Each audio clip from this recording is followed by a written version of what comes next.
This song was not this heavy for a long time. It was actually probably one of the more questionable demos for a really long time, and I had no idea what to do with it. I think it was the lyrics is what changed everything, basically, for me. Which is funny because for the longest time, I remember we were sitting at your desk and we just like both were singing into the microphone, and then we just sort of kept it as the demo take forever, for years. Yeah. And never changed anything about it. And then we just kind of re-recorded it, and that was it. Yeah.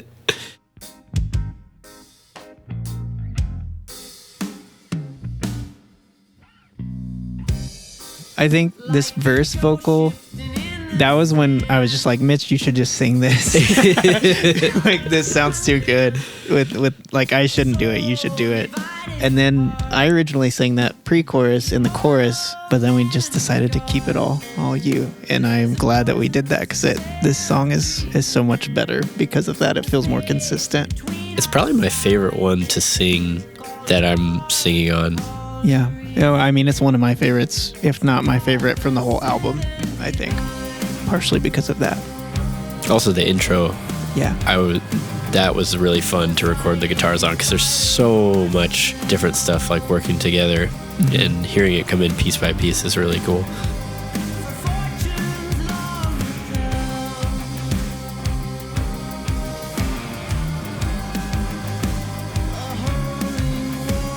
A big challenge with this song was getting all of the different styles to fit, like without feeling like, why did we just go to a dance thing like right here?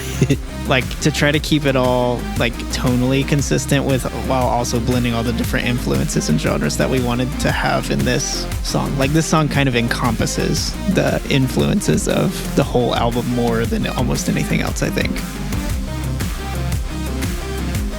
And so, as far as the story goes at this point, even for the last track, do we want to talk about that? Like, okay, so the story for this track is it kind of switches perspectives to, like, this is the Spartan army, like basically who's the people who are set up as like the villains of the story. And so that's why there's a bit of a tonal shift. And so, yeah, it's just kind of like giving some sort of, I don't know, personification to characters that we haven't heard from yet, and kind of setting them up and kind of clearly showing their goals or motivations, I think, through the lyrics. And there's a trumpet solo. I love the trumpet solo. It's really great. I think it's perfect. Who was that played by again? Kelvin Jones. We went to high school together. He actually is a good friend of my sister's.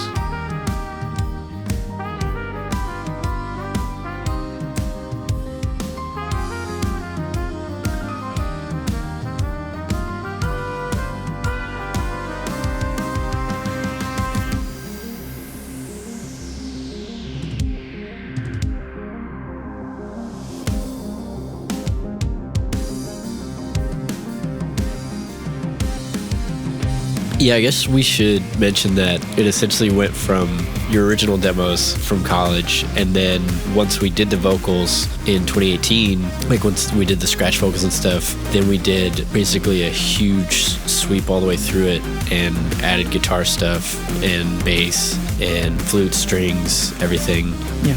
And then we recorded the vocals after that. Yeah. Which is kind of wild. A long journey. It was fun to come back to the different vocals, and be like, kind of try to remember like how what we were thinking them. about. Yeah.